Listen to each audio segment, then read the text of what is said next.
The apocalyptic scenes that are coming out of Hawaii tonight. 93 people are dead in the wake of the wildfires. At least 2 other fires are burning on the island, but this is now the deadliest wildfire in the U.S. in more than a century.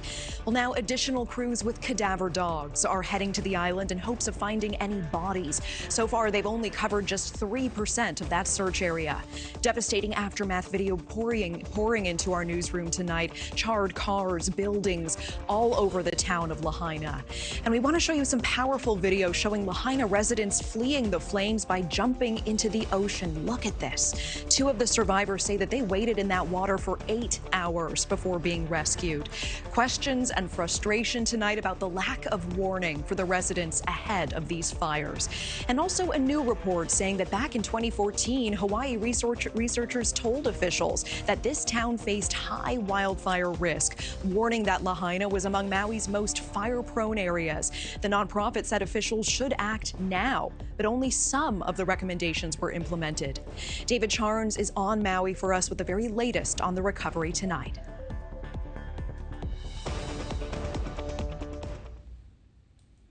On this Sunday, we were hearing just how hard it is for these investigators to not just recover these human remains, but also have the difficult task of identifying them. The mission to help those in shelters, meantime, continues, with some moving to more long-term situations like into hotel rooms or with friends.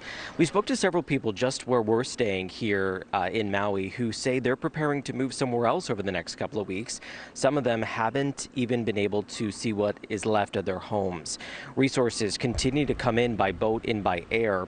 The police chief here reminding the world that Maui isn't just a tourist destination. And as we talk about this process, for you guys that don't know, because you come and you land on a plane and you go to a tourist location, Maui is mostly rural.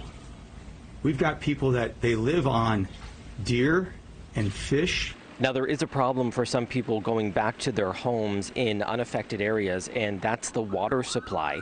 Tanker trucks full of water are going back and forth to bring that water to thousands. Same thing goes for Wi-Fi and cell phone service. Meantime, there's this back and forth among many people here asking the question, was there enough time to evacuate? Could there have been an alert? Many people here say there just wasn't, and that's what the governor has been saying, that this fire was just moving so fast there wouldn't have been any time to actually get to a computer to issue an alert. But that's something that many people are asking here as officials search for the cause of this most destructive fire in this state's and now our country's history in a century. In Maui, I'm David Charnes. We thank David for that. Here are ways you can help the people of Hawaii. Monetary donations can be made through the Hawaii Community Foundation. You can also donate to the Maui United Way. If you are looking for a loved one at this time, call the Red Cross hotline, 1-800-733-2767. Thank you for watching. Go to newsnationnow.com to find News Nation on your television provider. And don't forget to click the red subscribe button below to get more of News Nation's fact-driven, unbiased coverage.